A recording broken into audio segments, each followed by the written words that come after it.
Hello and welcome to our mini course on my Jewish library. Over the course of the next several sessions, I'm going to introduce you to my Jewish library.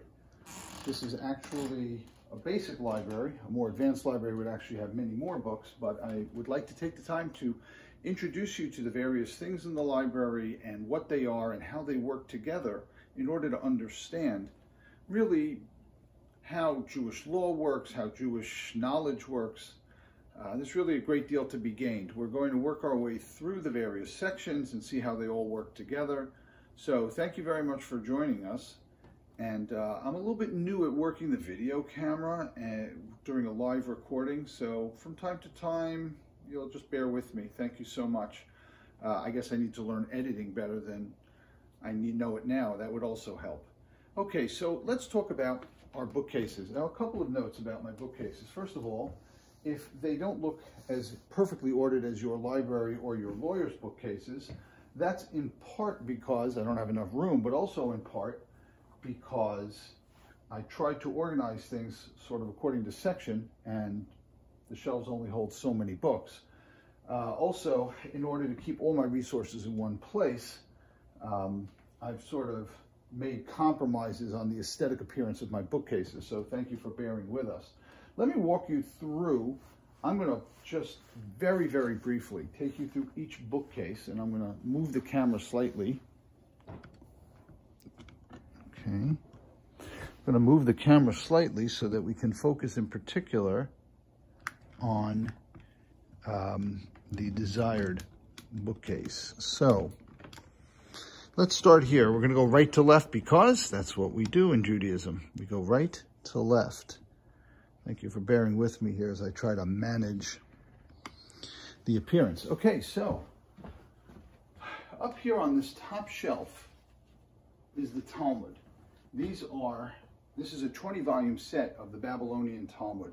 The reason it's in 20 volumes is simply convenience. Some volumes have much more information than others, and therefore, while, let's say, for example, the volume about the Sabbath, about Shabbat, Masechet Shabbat, will take up a whole fat volume, when you come to things like Rosh Hashanah, Yom Kippur, and Sukkot, they need less room per, and therefore they sort of got combined into several different volumes. So the 20 volumes has sort of evolved over time, as has the appearance of the Talmud page, and eventually the standardization of that has eventually evolved into where most sets are 20 volumes, although really not necessarily so, but most full sets are 20 volumes. Over here to the right of my Talmud, I actually have examples of ArtScroll Talmuds. The ArtScroll Talmud, in this particular case, is not the one you see most often, which is the one in English, but this is the ArtScroll Talmud in Hebrew. And this is the ArtScroll Jerusalem Talmud, which is a completely different set of Talmud. There are two Talmuds. There's the Babylonian Talmud, which is the one that we generally call the Talmud. That was written, we're going to say 4th, 5th century of the Common Era. The Jerusalem Talmud was written earlier.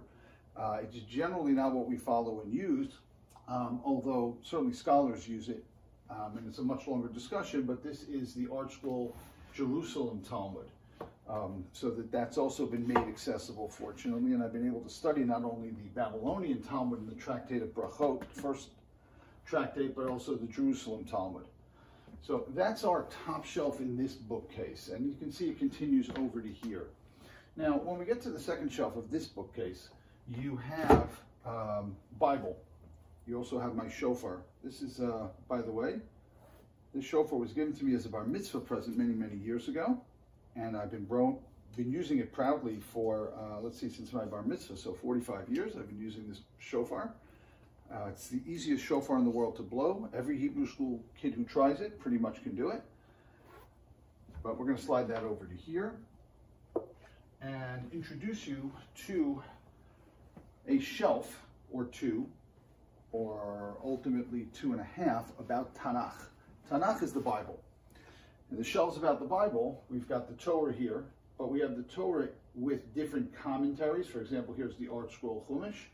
We also have what's known as the Mikros Gedolos. The Mikros Gedolos is a compendium of various commentaries written in Hebrew and Aramaic about the Chumash, about the 5 books of Moses. here's a Tanakh. This is a full Bible. This is the ArtScroll Tanakh, a full Bible. The Torah, Nevi'im, and Ksuvim. So that's the Torah, the prophets, and the writings. This is the translation of the Hebrew Bible by Robert Alter, an invaluable resource, certainly for scholars and even for lay people. This is the Chumash Torah Tamima. It takes the 5 books of Moses and amplifies them by providing a commentary which quotes all of the relevant citations from the Talmud about a particular verse in the Chumash. This is not a book. This is my father's smicha. This is the document that my father received when he became ordained at Yeshiva University those many years ago. Here is his name, Rav David Aryeh. That's my father. And it is signed by, among other people, Rav Soloveitchik. Now, hiding behind that are well-worn, as you can see. That's always a good sign. On Jewish books, it's a good sign when the binding isn't there. See? Got a couple of those. Not enough, but I have a couple of those. So anyway, this is a Mikros Gedolos, as I mentioned before, a Chumash with a compendium of commentaries. Here are some books on Midrash. And now I snuck in, this already is the end of the Chumash section, so we'll talk about these items later. Let's see if I can fit this in here. I can. So we'll come back to these items in a moment. I just want to take you over to here and share with you, checking video, beautiful. I'd like to take you over here and share with you some more resources, Bible resources, in particular Chumash resources.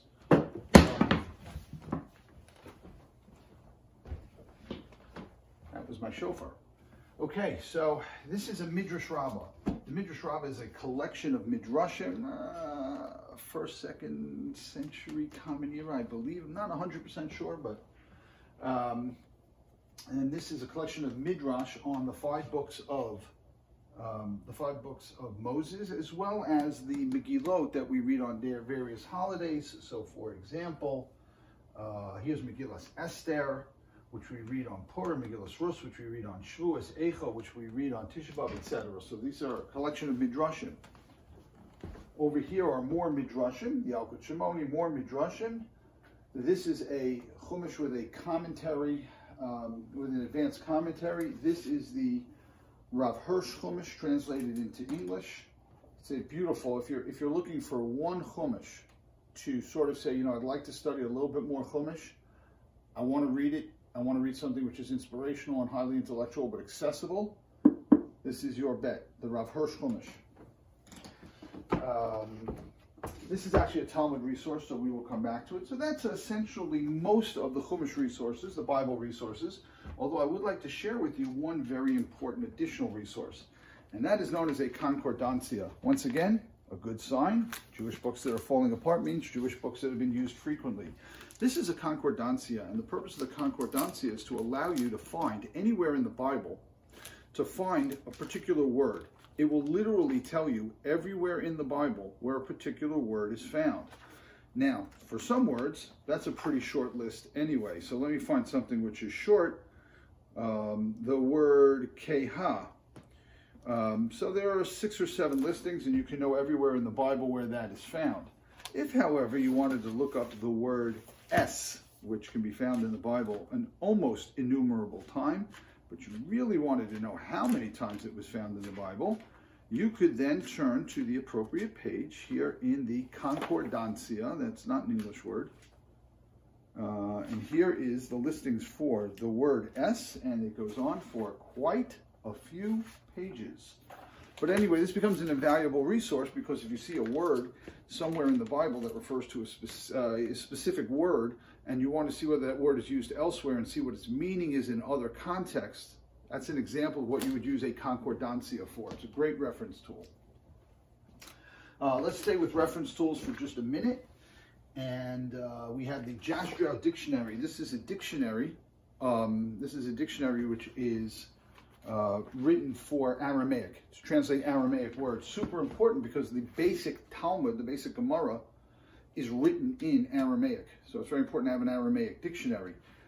This dictionary was written by composed by Dr. Jastrow, a Jew who had left the formal Orthodox fold, which is why when you go into advanced study halls in various places in certain communities, you will not find a Jastrow dictionary, or at least not the cover. The rest of the dictionary is there. It's an invaluable resource for all scholars of Talmud. Hebrew English Dictionary always helps. This one's worth pointing out in particular. This is called Otzer Roshei Tevos. There are so many abbreviations in these books. There are so many abbreviations which were done for space efficiency or just because they're common abbreviations among scholars. I don't know what they mean. Certainly when I'm studying something from Hasidic lore, I don't know which abbreviations they're using. And therefore, we have the Otzer Roshei Tevos. It basically tells you when you see an abbreviation what those Hebrew words are. So those are various reference tools. Let me take you into next. I'd like to take you across. Let's go into this middle section here. I'll just move the camera slightly just to center it if I can. Okay, so let's go into this middle section here. And the reason I want to go into this middle section is because it's where Torah Shebaal Peh starts, the oral Torah starts. The oral Torah starts with the Mishnah. And these, and behind here as well, they're blocked by the Siddurim that we use regularly and the Tehillim that we use to recite Psalms. But these are all books of Mishnah. Mishnah is the first compendium of the oral law. It's condensed notes that were put together on the oral law. And it becomes the basis for the Talmud. Now, let me just take a moment here to answer a question I get all the time, at least from kids who come to visit and see my library, and sometimes from adults. I have not read everything on these shelves, nor has any lawyer that you know read everything on their shelves. There are people who've read everything. There are, but that's not me. The important thing for me is not only to have the right books, but to know how to use them and how they interrelate to each other. And we'll talk about that in a future class. We'll talk about how these various books interrelate with each other. So again, you have the Mishnah, which forms the basis of the Talmud. That's the oral Torah, as opposed to the Torah, which is the 5 books of Moses, as well as the prophets and the writings, the Tanakh books, which I mentioned earlier.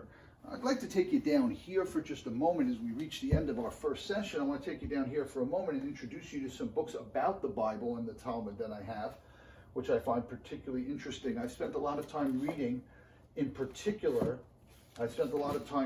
books by James Kugel, K-U-G-E-L. This is one entitled How to Read the Bible. The Great Shift by James Kugel. A number of different books by James Kugel talking about the Bible, how it was formed, some of the various factors that were involved in selecting books for the Bible, and some of the stories. It's fascinating material. The other book I wanted to point out to you from here was known as Printing the Talmud. When we're going to be studying we're going to be taking a deeper look into the Talmud in our next class. That's where we're headed. But this is a fascinating book, which was put out by Yeshiva University Museum, I'm sorry.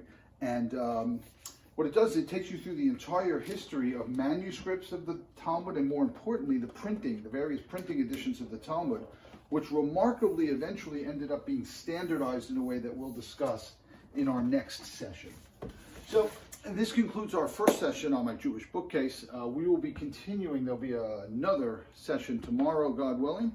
Part 2, we're going to take a look at a volume of Talmud and understand how it relates backwards to the Torah and the Bible and the Mishnah, and for that matter, forwards to various works of Jewish law that we're going to visit next time, like Maimonides' Code of Jewish Law, the Torah, which was the basis of eventually the Code of Jewish Law, the Shulchan Aruch. That'll be for next time. Thanks for being with us. We look forward to your joining us for future installments.